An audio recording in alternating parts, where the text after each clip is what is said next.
Hello, everybody, and welcome to a brand new session and semester of teaching and learning on the 17th century, as it were. And today we will discuss the background of the 17th century.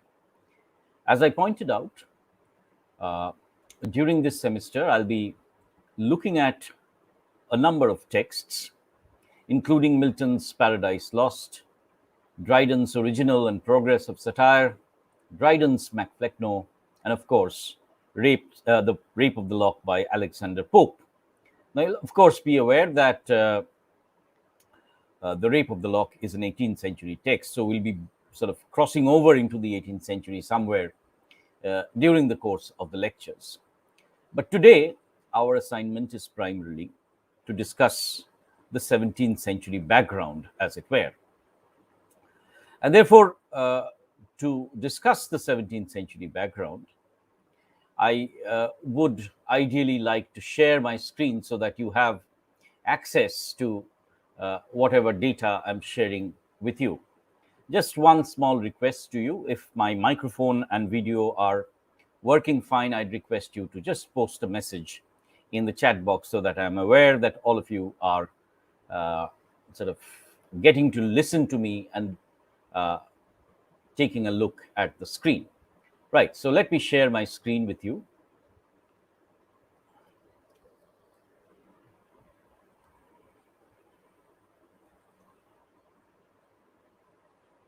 And this is what I am actually sharing, the English political and social history of the 17th century. And we've titled this The Civil War and Revolution so that,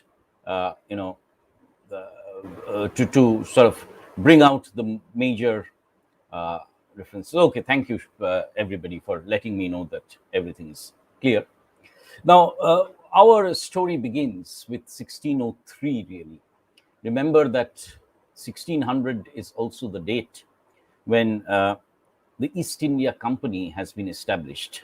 And therefore, colonialism, as it were, as we know it, is just beginning. 1603. The next date is when the Elizabethan age ends and the Jacobean age starts. You'll remember that James is also known as King James the First, who takes over from Elizabeth, as it were, is also known as the King Jacobus, as it were. Therefore, the term Jacobean age. And James is the first Stuart ruler of England.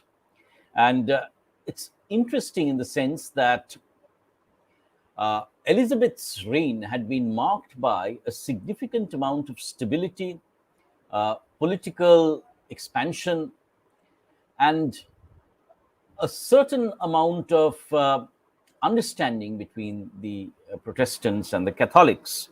Now, with James the First, you see, the Scots unite, as it were, with England, and therefore you have a larger sense of a kingdom. But there is also a significant amount of resistance against the king. And therefore, you have a certain darkening of the horizon in terms of comedies and tragedies, and an admixture of dark comedy and the English plays take on a darker hue, as it were, which you will find, no doubt, in the play that you discuss, Volpone. Now, when it comes to Volpone, of course, you will also remember that this is the time when religion is slowly also being taken over by a sense of growing capitalism. And therefore, the pursuit of wealth becomes a very dominant theme in Jacobean city comedy, as it were. And you'll also find London gaining center stage. Therefore, the new branch of city comedy. And in Volpone, interestingly, when you begin the text, you'll find that you start off with worshipping gold rather than the sun. It's the Obar theme, the worship of the sun, which is replaced by the worship of gold.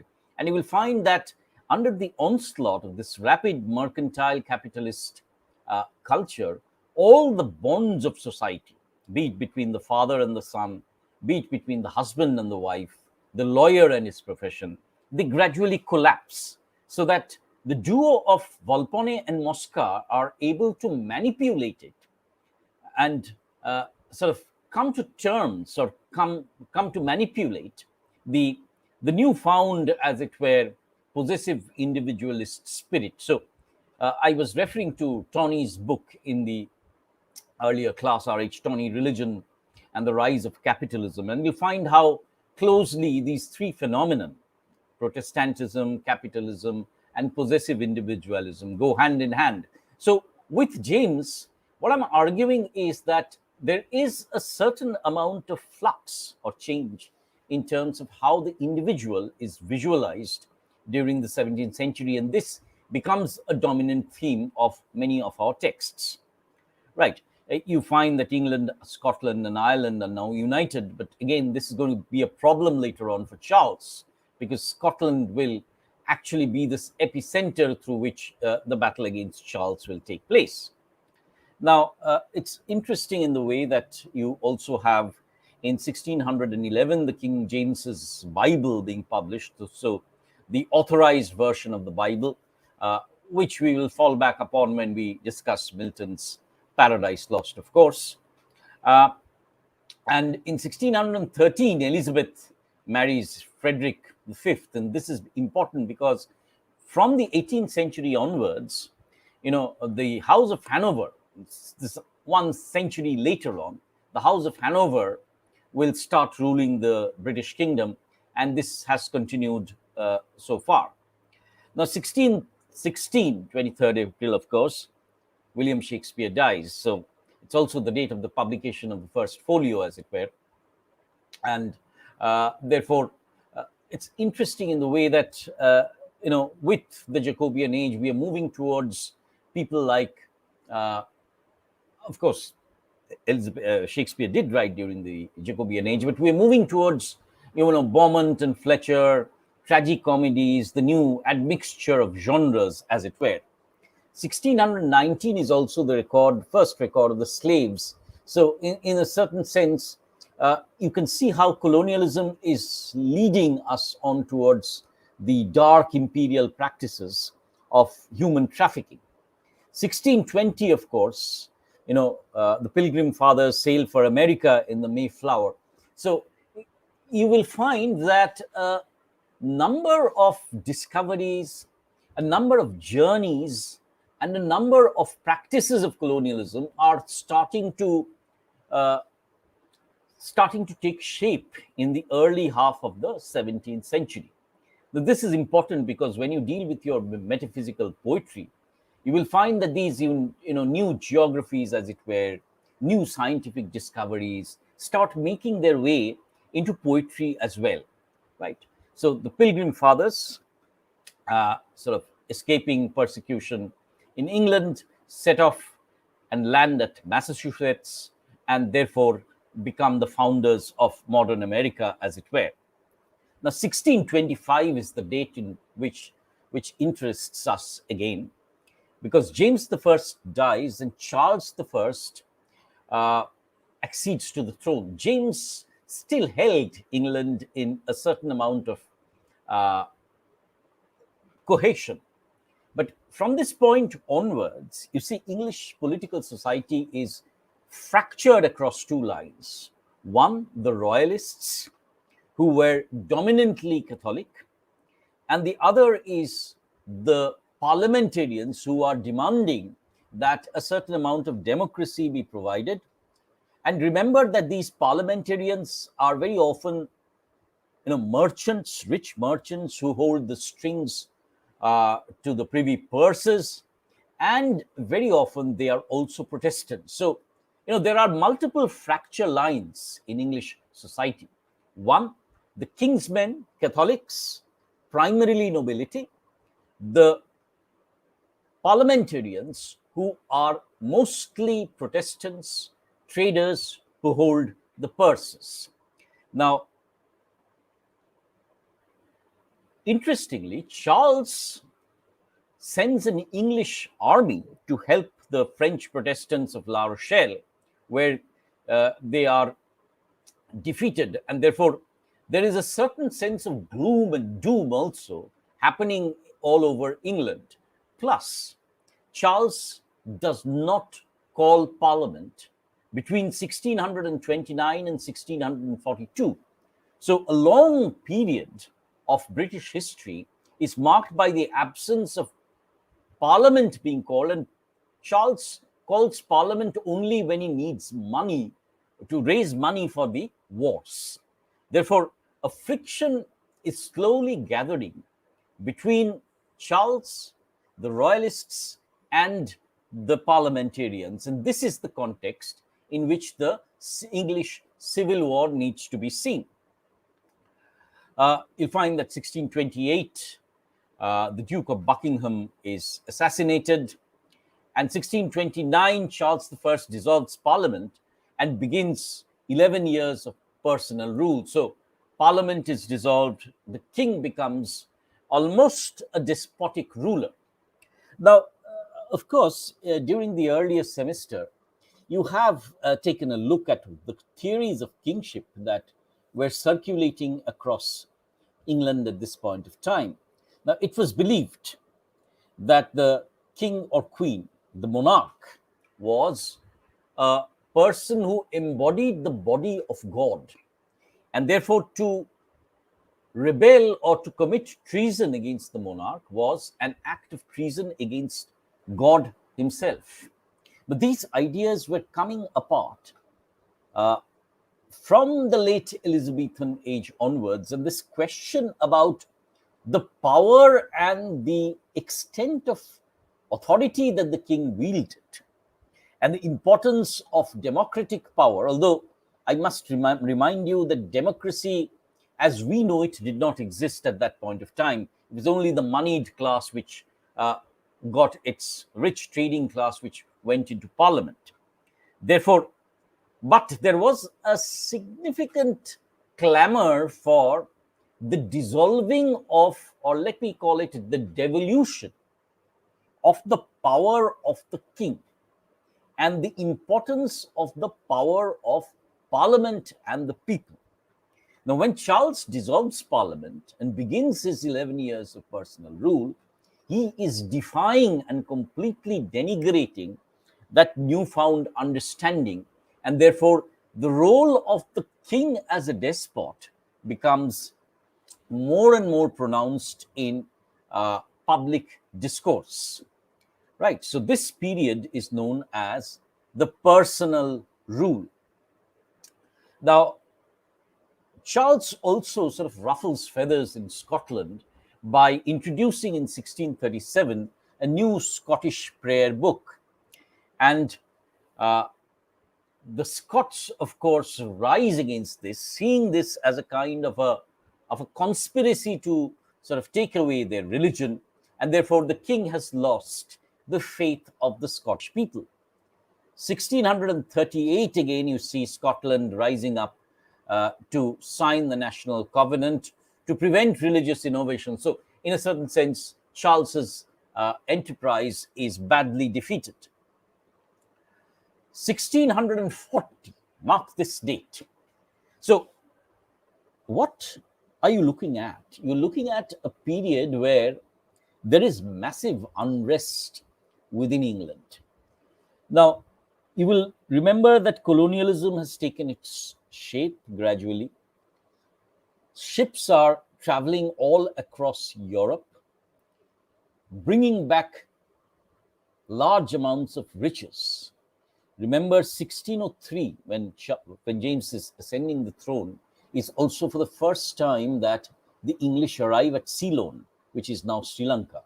And they take back an entire ship full of spices, which is worth its weight in gold. It's hugely, profitable.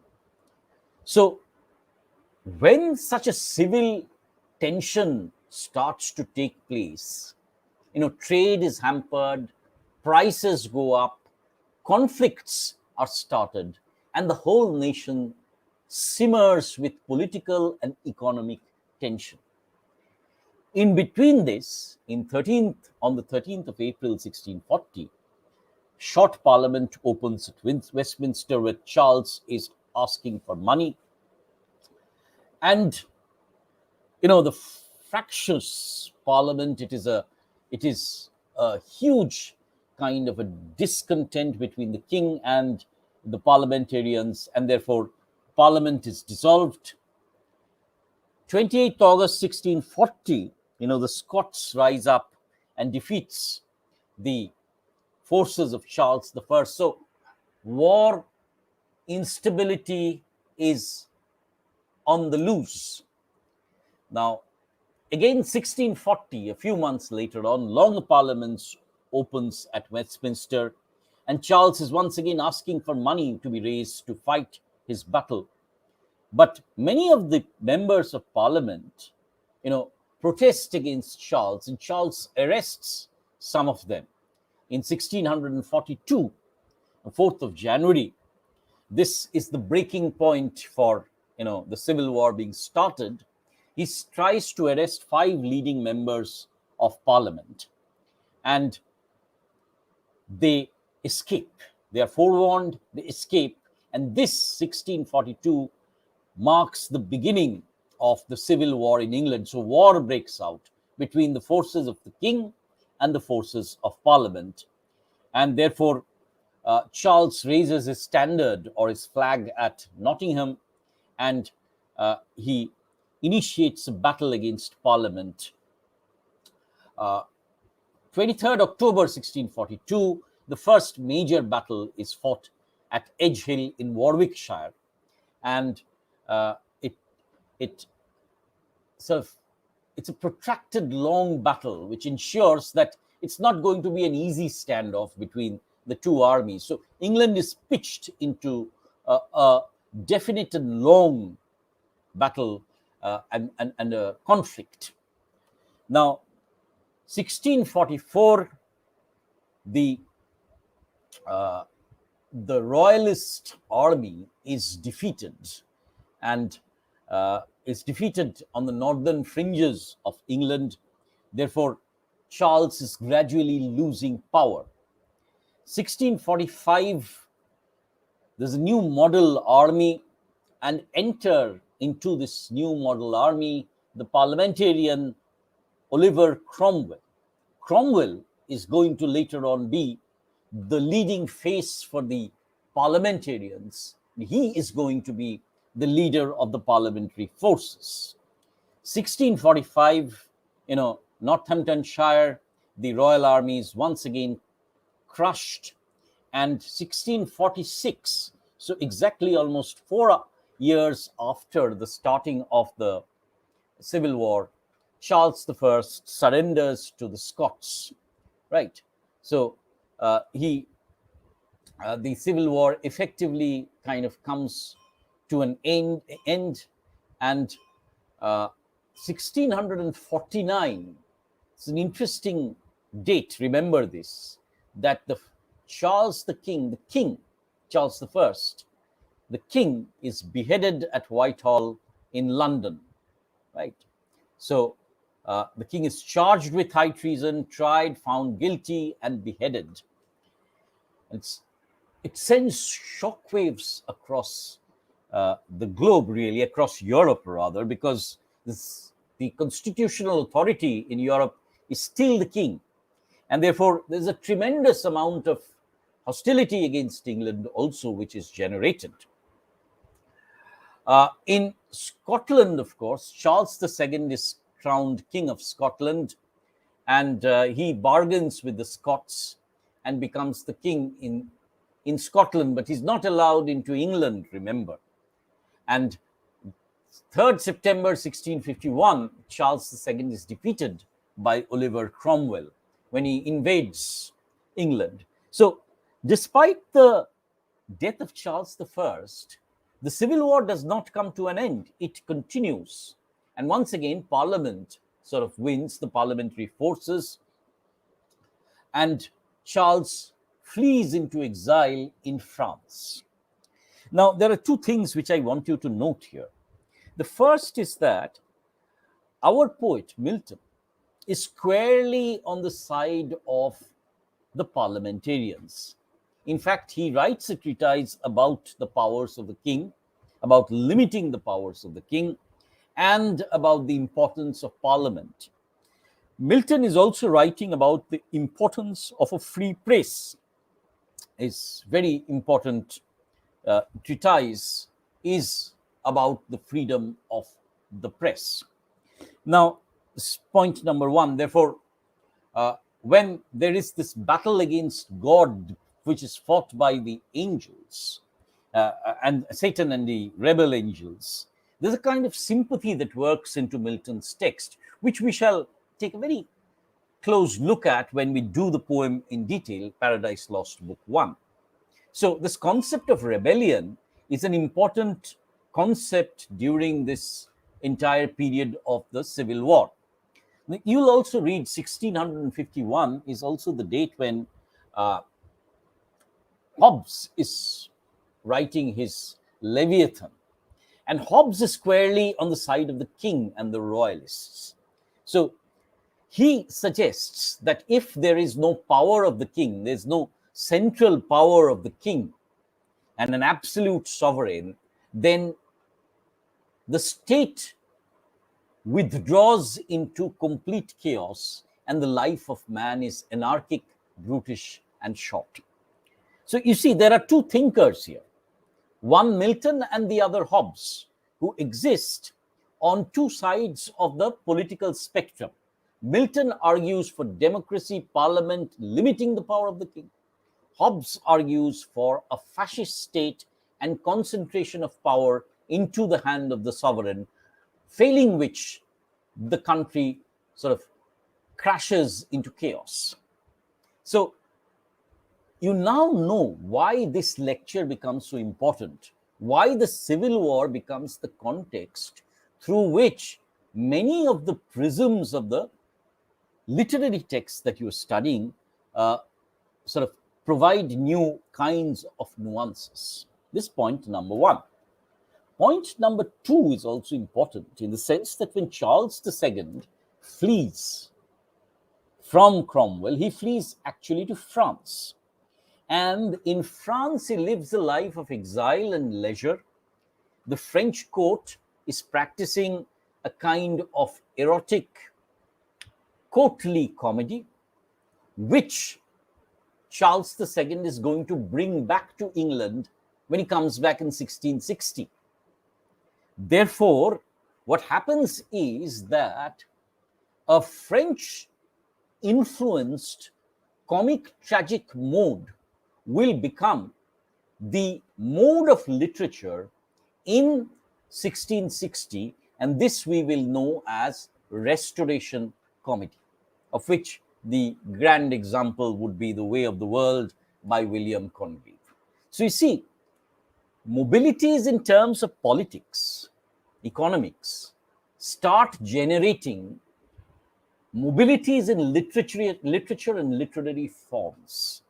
So as Europe is churning, so also English literature is undergoing a period of churn. Okay, 1653, Cromwell now becomes the Lord Protector. And it's ironical that the man who talks about parliament, about democracy, Cromwell, the Democrat, now becomes an autocrat in the sense that he becomes the Lord Protector. And his powers are almost parallel to that of the monarch. Interestingly, Cromwell initiates a period of Puritan rule and he closes down all theaters. It's very important. Closes down all theaters. And you'll see how the Puritan rule of England and Cromwell also provokes Milton, who is himself a Puritan, to write a Christian epic. And therefore, it is this Puritan kind of an atmosphere. You remember that Milton starts his epic almost in 1653 to 1657, provokes the writing of the Christian epic. So why does the Christian epic become important at this particular age is a question that we'll need to sort of discuss. And this is a primary or a preliminary answer. 1658, Cromwell dies, and his son Richard Cromwell kind of takes on the Lord Protectorate. But England by this time is again in a political turmoil. The military and the administration are fighting with each other. There's chaos, and therefore there is one way to end this chaos and bring back the constitutional authority of Charles II. So the king is brought back in 1660, and this is what we know as the restoration of monarchy. Please remember, when we talk about the restoration age, what is being restored? Monarchy is being restored. Charles II is coming back as the monarch to the throne of England. And it is at this point of time that, you see, new prose forms also start to emerge, because, truth seems to be stranger than fiction, that the contemporary news becomes so important that writings based on news become important, factual writings. So you have later on the first English newspaper, and in 1660 you have Samuel Pepys starting his diary, and will provide a fascinating glimpse into London life between 1660 and 1669, the age of the High Restoration. Right, this is, of course, an illustration of Charles II. This is Charles II being brought back into London, as it were, to establish his rule once again. And you can see how structured, organized, and the people welcome him back. And this is the point when the civil tension within society kind of comes to an end. So 29th May 1660, Charles II is restored to the throne. He is trying to now unite formally the states of England, France, and Scotland, right? And therefore, this becomes a massive celebration, occasion for massive celebration. Now, 1662 is also important because by the charter, the Royal Society for the Development of Sciences is established.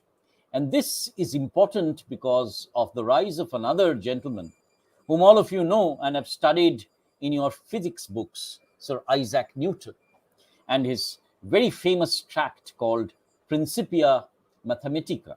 Now, you will find, of course, that Newton, let me come back to the Royal Society. Now, what does the Royal Society mean? The Royal Society is the first institution which probes into the newfound scientific discoveries of the age. What are the newfound scientific discoveries? You have, for example, the pump, which is being discovered and practiced. You now have the principle of gravity, Newton's laws of motion. You have the laws of optics. So suddenly, as it were, in and around 1660-70, suddenly there are major discoveries. New worlds are opening up. You see, several new worlds are opening up. In geography, explorations. In economics, colonization. And in science, the Royal Society. So England becomes the seat of the development of science and philosophy. And therefore, we have a new kind of philosophy also coming in, which is based on observation. You have, of course, in 1690, the writings of John Locke. What does Locke say? Locke says that man is not born with any divine knowledge. Man is born with a blank slate. When you were a child, you did not know anything. You were born with a blank slate. How do you learn? You learn through primary sense perception. So Locke is saying God gives us no knowledge, as it were. We learn from sense experience. So you touch a kettle, it's very hot, water is boiling, you have the sensation of being burnt.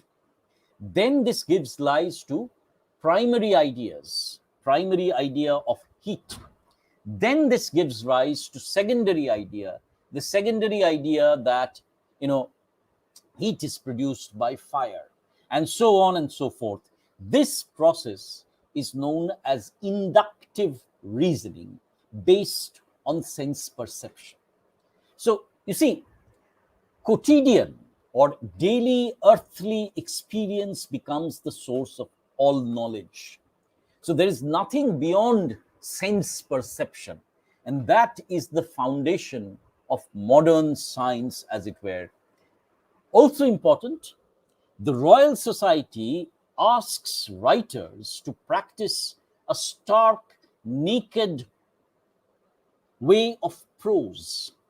So the prose that is practiced becomes, minute recording of individual experience rather than high-flown romances.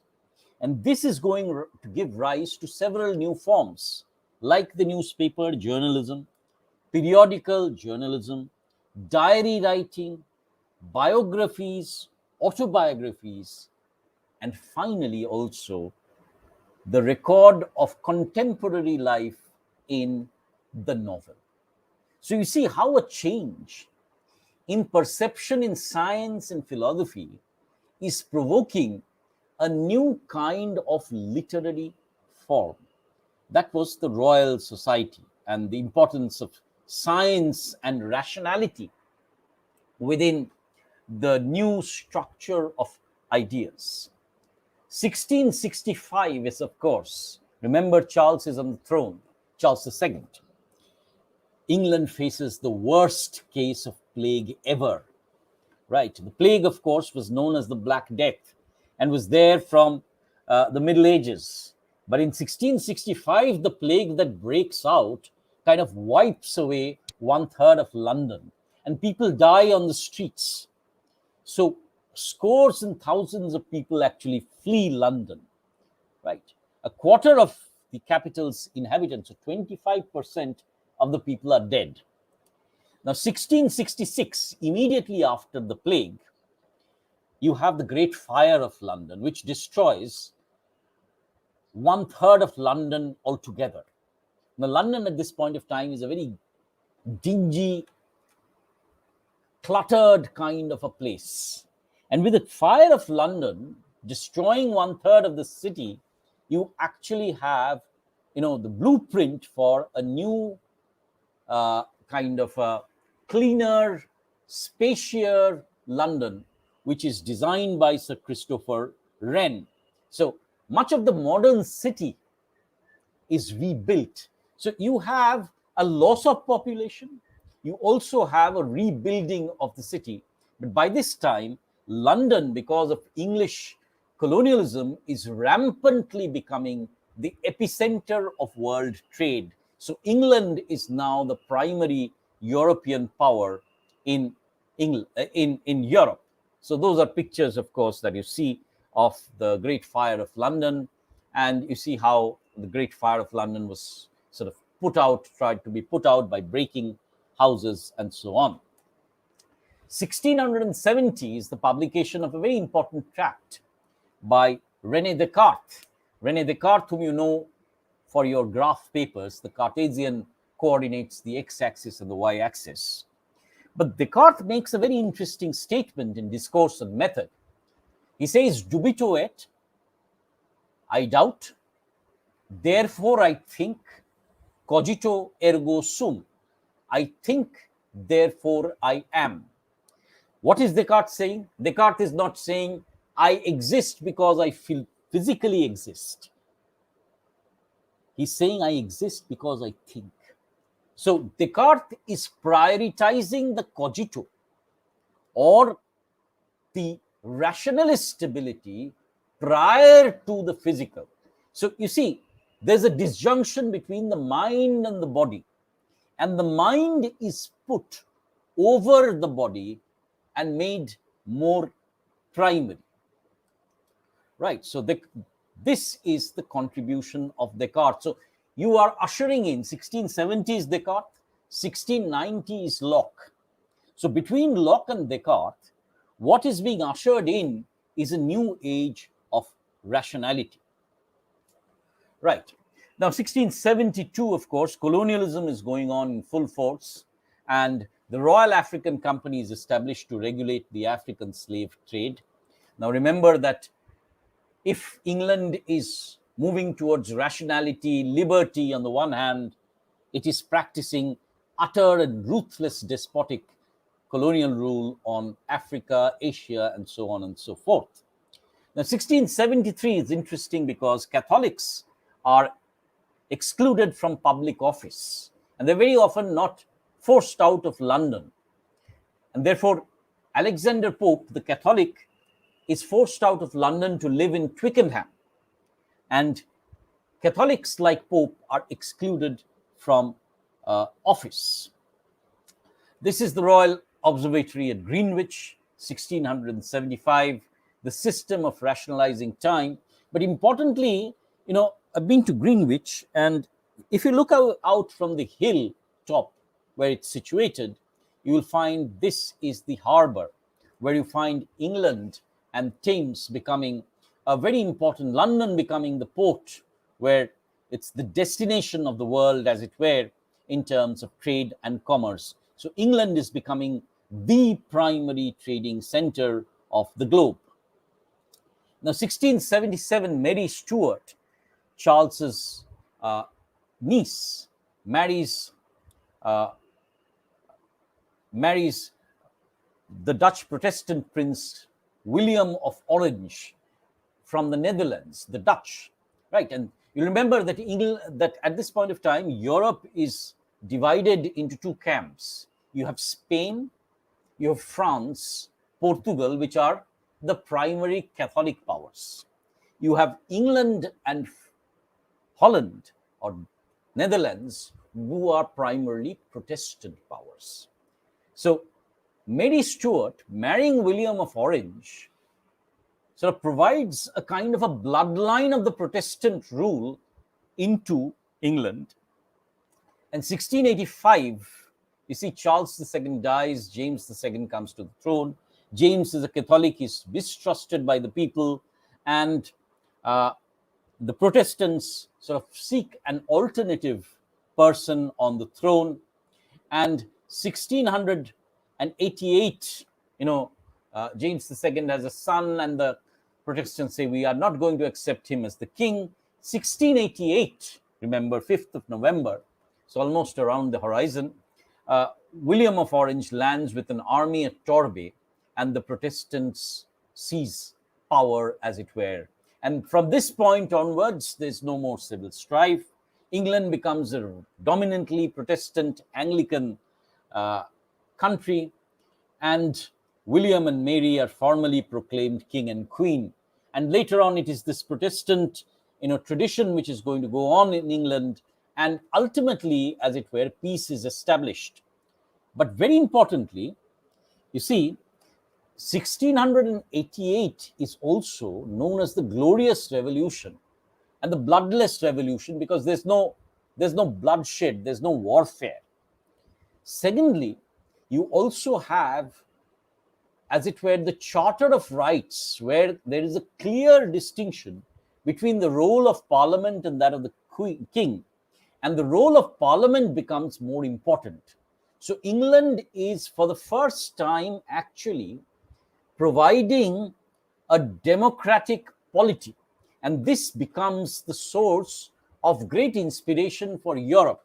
Remember, if you take 1689 as the date, then almost 100 years later on, liberty, equality, and fraternity will reach France. So England at this point of time is taken as a seat of liberty, taken as a seat of the free press, taken as a society where you have the habeas corpus, or people cannot be arrested without a warrant. So individual freedom, political freedom, systematic freedom is assured with the Glorious Revolution. We talk about the French Revolution a lot, but England had reached this state of freedom 100 years earlier without a single drop of bloodshed. So the Glorious Revolution becomes important. Bill of Rights. So, statements of the rights of the subject, so not the right of the king any longer.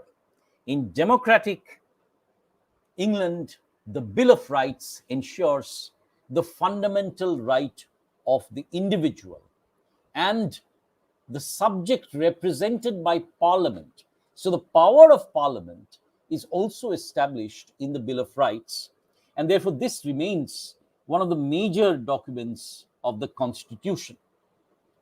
Now, on and off battles are happening between the Catholics and the Protestants. And in 1690, of course, you have, as I pointed out, Locke's Essay of Human Understanding, what you can call the source text of rationality across England and Europe. So, this is the time when the scientific temper, when the rational temper, that there's knowledge only based on phenomenon, there's no divinity involved in knowledge, and there is a segregation between religion and science. So, the knowledge system that we have inherited in our modernity is established with Locke. With Locke begins, as it were, our scientific modernity. And therefore, you see, I just come to it in a moment. I'll discuss the three terms that we have. 1694 is very interesting because for the first time, the Bank of England is established to manage mounting debts. And so the modern banking system comes to the fore. You have the establishment of the Royal Stock Exchange, and you have the establishment of the first English newspaper, the Daily Cormorant. So within the 1690s, you have the establishment of modern society as we know it. Modern parliament, modern bank, modern stock exchange, modern newspaper, the coffee houses start growing. So you have the rise of what we'll call a civil society, where the power no longer resides with the king, but political opinion is generated through the press and represented by parliament. So, by the people, for the people, is a principle that is gradually coming into being. Right, 1694, William III is ruling alone at this point of time. 1702, Queen Anne comes to the throne, William III dies. 1704, the English defeat the French, and as it were, English power over the seas is established. So England is the number one colonial nation at this point of time.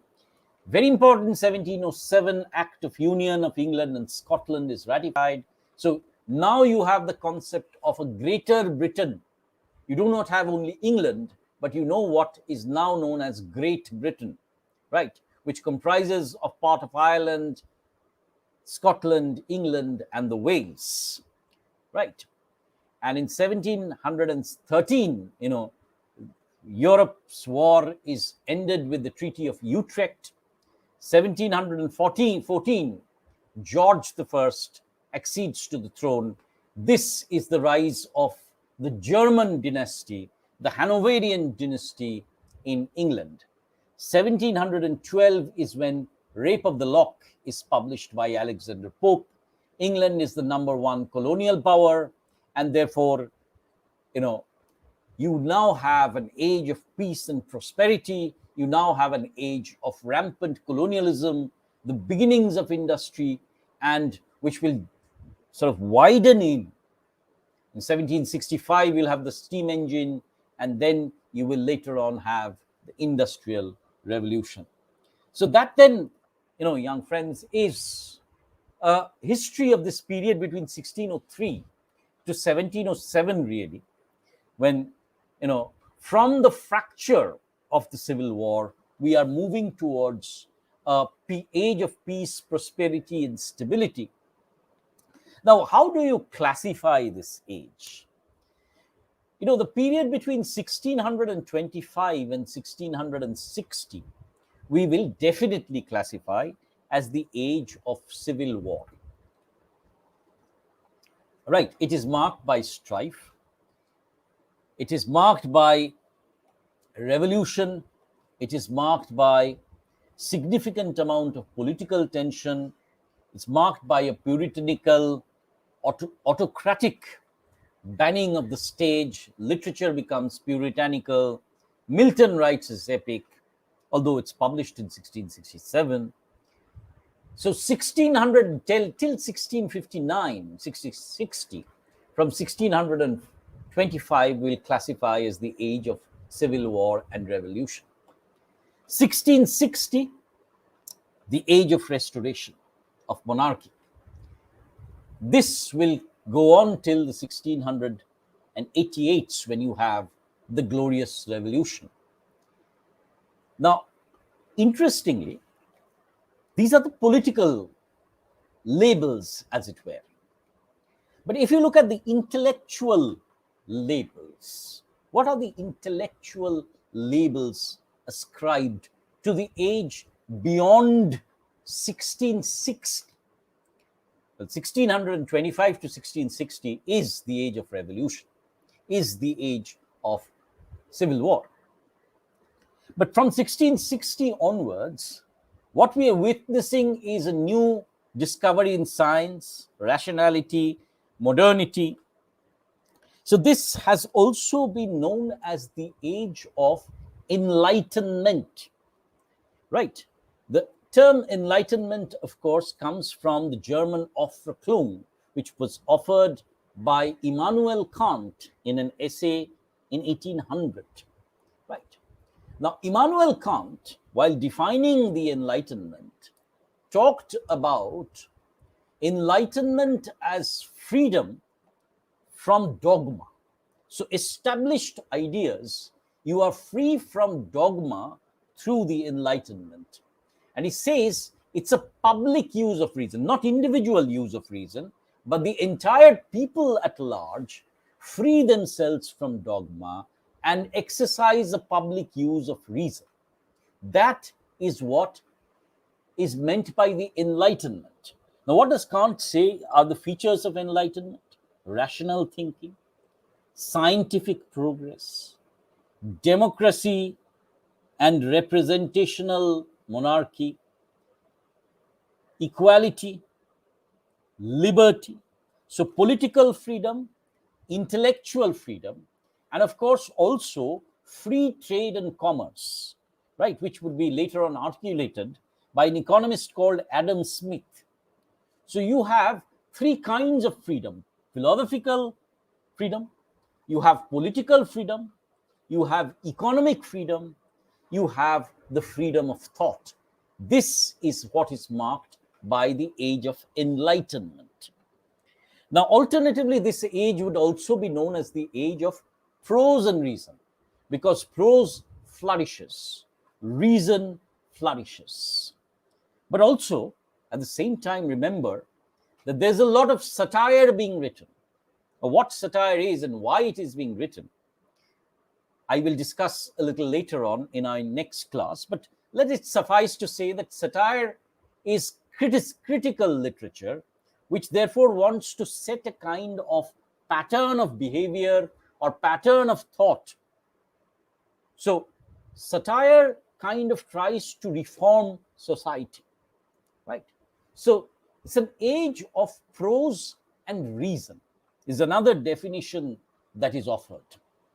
And because it's an age of prose and reason, it is compared with the classical age of Augustus, where there is, the development of poetry, where there is sophistication, rational thought, and therefore a parallel with Greco-Roman age of Augustus, where there is progress on all fronts, most importantly in intellectual and poetical forms. Therefore, the age is also known as the Augustan age in England.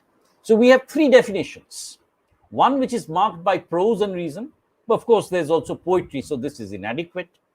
Augustan in the sense that it is comparable to the age of Augustus, and the age of enlightenment, of which I would personally prefer the term enlightenment, because truly England is marching towards modernity through its establishment of political freedom, of intellectual freedom, of freedom in terms of economics. What are the features of the age? The gradual movement from the darkening vision of civil war to political stability. Gradual movement from darkness of medievalism to rational thought. Gradual movement of forms of closed economies to open, free economies. Movement from the closed space of England to the open seas of colonialism. So there are many problems with the Enlightenment. I'll not go into that at this point of time.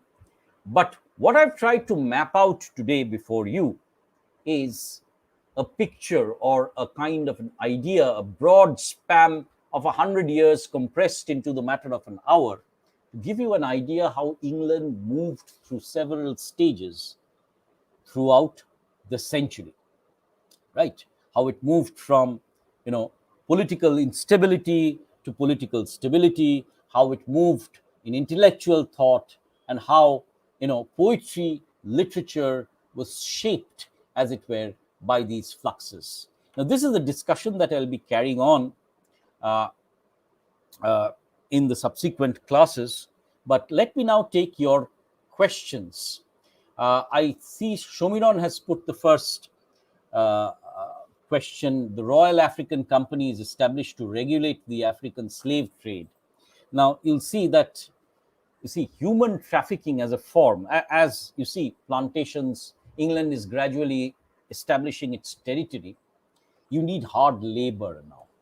So therefore, the transatlantic slave trade starts. And to regulate this slave trade so that, it's not rampant, you have the Royal African Company. Now, please remember also, Shomiron, that the East India Company was a private company at one point of time, right? And then gradually the state took it over. So we are looking at the first enterprises which are largely private people indulging in the slave trade. But later on, what the government then realizes is that there has to be a policy of slave trading, and therefore the slave trading companies are initiated. But this is what you see, the problem of the Enlightenment, that the riches of England, that on the one hand, England talks about political freedom. On the other hand, it ruthlessly, savagely, as it were, takes away the freedom of other people. But the slave trade, remember, is an important aspect through which, England's plantations, all these crops, tobacco in the Caribbean, sugar plantations, where slaves are brought in, they're put to hard labor, and you have the enormous, profit that the English make from them. So what I'm trying to look at is that this process of colonization, slavery, begins with the transatlantic slave trade in approximately around the early 17th century. The Royal Observatory, of course, please remember that astronomy was another very important aspect of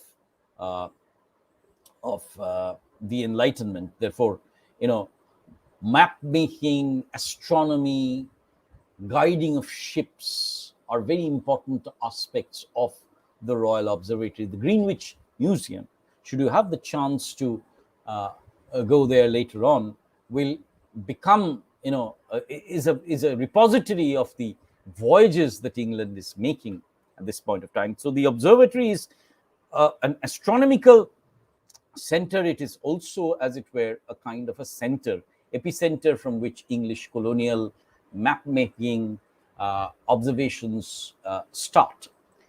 Your next question is, why is the Christian epic becoming important in that particular age?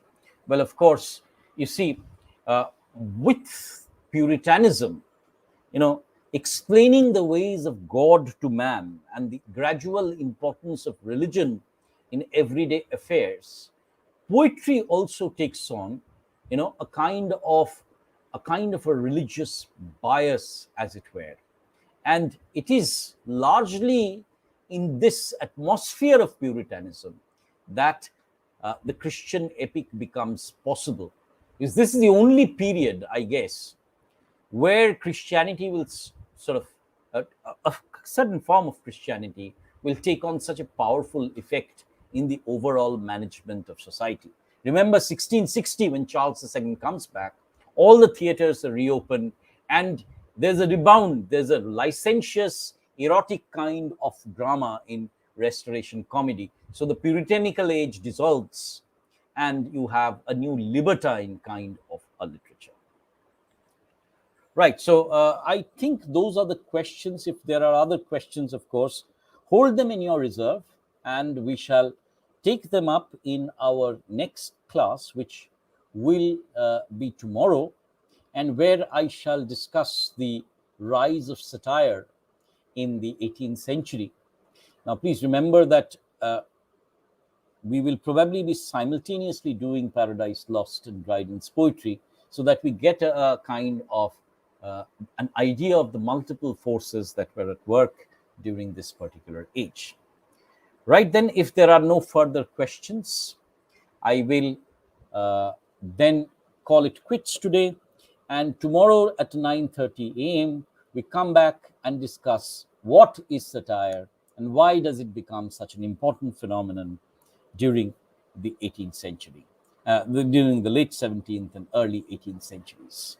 Right. Thank you very much for your attention, and see you tomorrow.